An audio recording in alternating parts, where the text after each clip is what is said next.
ये 5 रुपए किलो भी बिकती है और 50 रुपए किलो भी बिकती है। ये 25 दिन की मूली हो चुकी है और अभी 15 दिन बाद इसको अपन बाजार में बेचने के लिए लेके जाएंगे। इस टाइम पे जो बाजार भाव है वो अभी 40 रुपए किलो मिल रहे हैं। 15 दिन बाद अगर हमें वो 30 रुपए किलो भी मिलते हैं तो भी अपन 1 एकड़ से बहुत अच्छा मुनाफा कमा सकते हैं। अक्सर किसानों को एक शिकायत होती है कि खेती से कुछ बचता नहीं है। खेती है वो मात्र और मात्र घाटे का सौदा है। हमारे पीछे पूर्वज, हमारे बाप दादा लगातार खेती करता है, लेकिन आज तक खेती से उन लोगों ने कुछ नहीं किया सिवाय नुकसान के। खेती के अंदर कुछ नहीं मिलता है। लेकिन इसके विपरीत अगर आप खेती को सही समय पर करोगे और खेती आप ऐसी करोगे जिसकी उस समय पर बहुत ज़्यादा डिमांड होगी, सप्लाई है वो बहुत कम होगी, तो आप खेती से बहुत बढ़िया इनकम कर सकते हो। नमस्कार दोस्तों, मैं इंद्रपाल यादव स्वागत करता हूं आपका अपने YouTube चैनल देश की जान हमारे किसान चैनल पर। अगेती मूली मतलब बरसात के सीजन में लगाई जाने वाली जुलाई और अगस्त महीने में जब अपन मूली की बुआई करते हैं तो हमें उस टाइम पर कौन कौन सी सावधानी बरतनी चाहिए, खेत की तैयारी किस तरह से करनी चाहिए,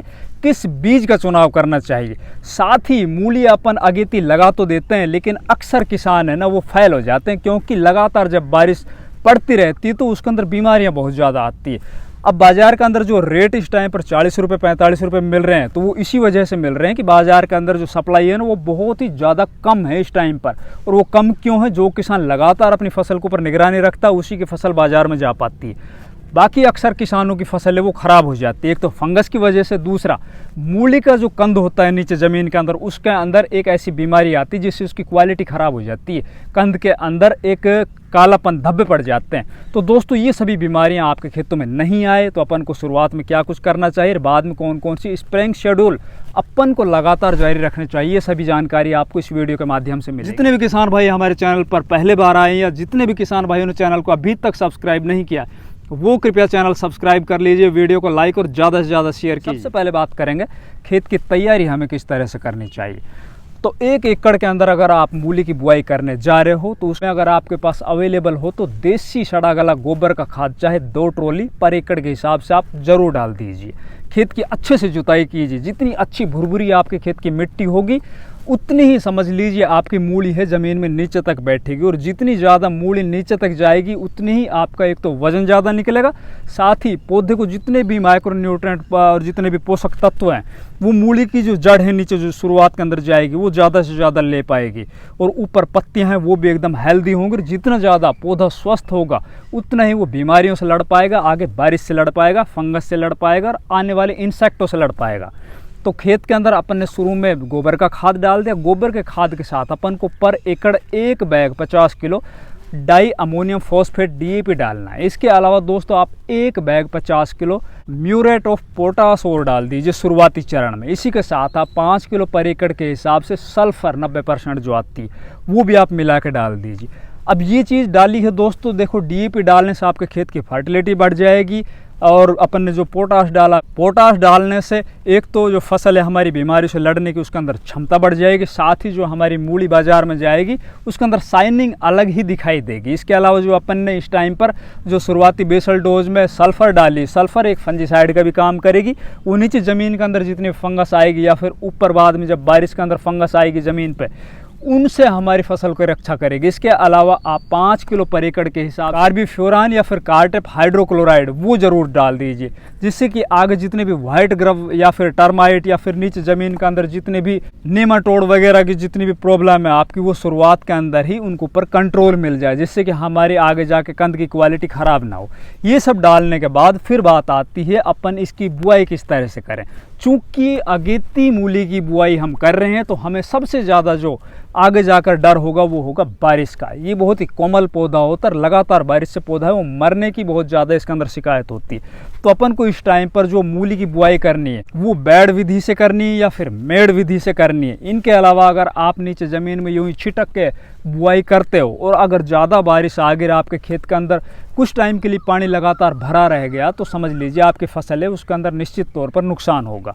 तो कोशिश कीजिए आप मेड़ विधि से या फिर बेड विधि से लगाने की। साथ ही दूसरा बेड और मेड़ विधि का जो सबसे ज़्यादा आप लोगों को बेनिफिट मिलेगा, जो नीचे फ्लैट सरफेस के ऊपर लगाई हुई मूली की फसल है उससे लगभग 10 दिन पहले बाजार में जाएगी।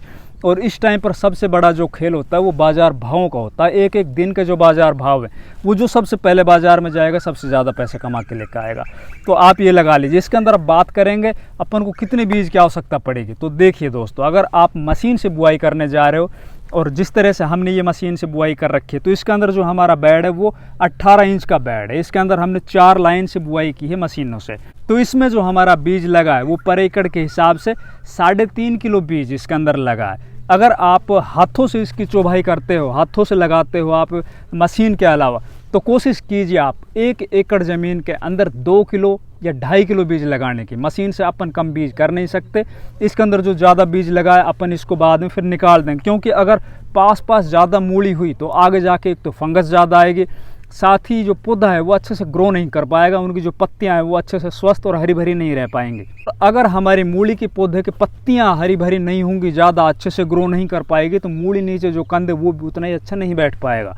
तो इसके लिए अपन को जो गैप मेंटेन करना, एक पौधे से दूसरे पौधे की जो दूरी अपन को रखनी है वो 4 उंगल रख सकते हो आप नाप के, 4 या 5 उंगल, क्योंकि ये अगेती मूली है, बरसात का सीजन। इससे आगे जैसे जैसे आप सितंबर में अक्टूबर में मूली जब बुआई करो तो उसके अंदर आप अगर गहरी बुआई भी कर देते हो तो भी वो मूली चल जाएगी, कोई प्रॉब्लम नहीं आएगी उस टाइम पर। लेकिन अभी अगेती मूली के अंदर आपको एक मूली के चारों तरफ जो सर्किल में बताऊं तो 4 उंगल का गैप रखना है, जिससे कि आपकी मूली जल्दी तैयार हो, स्वस्थ तैयार हो। अब बात करते हैं अपन कौन सी वैरायटी का सिलेक्शन हमें इस टाइम पर करना चाहिए। तो हमने अब की बार भी अपने खेत के अंदर जो मूली की बुआई की है वो सिंजेंटा कंपनी का वाइट आइवरी के नाम से जो वैरायटी आती है वही लगाई है।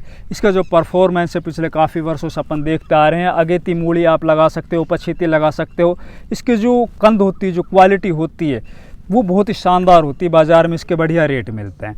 इसके अलावा दोस्तों अपन बात करते हैं अब आगे, जैसे लगातार अब बारिश होगी, बारिश से इसके अंदर जो फंगस आएगी, तो बहुत से किसान मूली की बुआई तो कर लेते हैं लेकिन वो अपनी मूली को उखाड़ के बाज़ार में नहीं ले जा सकते, उससे पहले पूरा का पूरा खेत वो ख़त्म हो जाता है। तो आप शुरुआत के अंदर एक तो ये सावधानी रखो कि आपके खेत के अंदर पानी हो लगातार भरा ना रहे। दूसरा, अगर आपके खेतों के अंदर इस तरह की बीमारियां आती है फंगस जनित या फिर कीट जनित, तो उसके अंदर अपन को शुरुआत से कुछ स्प्रेइंग शेड्यूल है वो लगातार जारी रखने पड़ेंगे। जैसे कि हमारी मूली को बुआई हुए लगभग 8 से 10 दिन हुए, हमारी मूली है वो जर्मिनेट हो चुकी, उसी टाइम पर अपन को कार्बेंडिज्म मैनकोजेब, इसके साथ हम मोनोक्रोटोफॉस 36 SL उसकी मात्रा, अगर आप लोगों को मैं डोज की मात्रा बताऊं तो आप 1 ग्राम पर लीटर के हिसाब से कार्बेंडिज्म मैनकोजेब ले सकते हो, जैसे कि साफ पाउडर आता है या फिर और भी आपको बाज़ार में मिल जाएंगे, या फिर आप खाली कार्बेंडिज्म ले सकते हो बायोस्टीन के नाम से जो आता है। साथ ही जो मोनोक्रोटोफॉस आपसे बताया मैंने वो भी आप शुरुआत में जब हमारे पौधे बिल्कुल छोटे होंगे उस टाइम पर 1 ml पर लीटर के हिसाब से जो आपकी पानी है उसके हिसाब से स्प्रे करना है। उसके अलावा जैसे हमारी फसल आगे धीरे धीरे बढ़ती चली जाएगी तो हर सप्ताह अपन को स्प्रेइंग शेड्यूल जारी रखना है। जैसे कि आपने शुरुआत में कार्बेंडिज्म मैनकोजेब किया, उसके बाद आप थाइफेनेट मिथाइल कर दीजिए, फिर अगली स्प्रे आप वो मैनकोजेब मेटल एक्सिल की कर सकते हो। अगर बरसात लगातार जारी रहती है, आपको ये लग रहा है कि यार ये जो टेक्निकल अपन यूज़ कर रहे हैं इनका जो रिजल्ट है बढ़िया नहीं मिल पा रहा, तो आप फिर टैबुकोनाजोल पे चले जाइए, या फिर टैबुकोनाजोल ट्राइफ्लॉक्सिस्ट्रोबिन या फिर एजोक्सिस्ट्रोबिन टैबुकोनाजोल, इस टाइप के जो जोल ग्रुप के फंजीसाइड हैं, जो ब्रॉड स्पेक्ट्रम फंजीसाइड हैं, उनको स्प्रे कीजिए। अगर आप इस तरह के स्प्रे अपने खेतों के अंदर करोगे तो निश्चित तौर पर जितनी भी चाहे और किसी भी तरह की फंगस हो वो कंट्रोल हो जाएगी, जो हम हर तरह से करते हैं। अब हमारे यहाँ पर लगातार पिछले 10 दिन से बारिश हो रही है, लेकिन आप देख पा रहे होंगे हमारी जो मूली की फसल है एकदम शानदार है, एकदम लस ग्रीन है। और आज मौसम खुला, आज भी हमने इसके अंदर स्प्रे किया है। अभी ये आगे लगभग 15 दिन के बाद ही बाजार में हमारी स्टार्ट हो जाएगी जानी। और अगेती मूली कभी भी कम बाजार भावों के अंदर नहीं बिकती, इसके अंदर बहुत बढ़िया रुपए बनाए जा सकते हैं।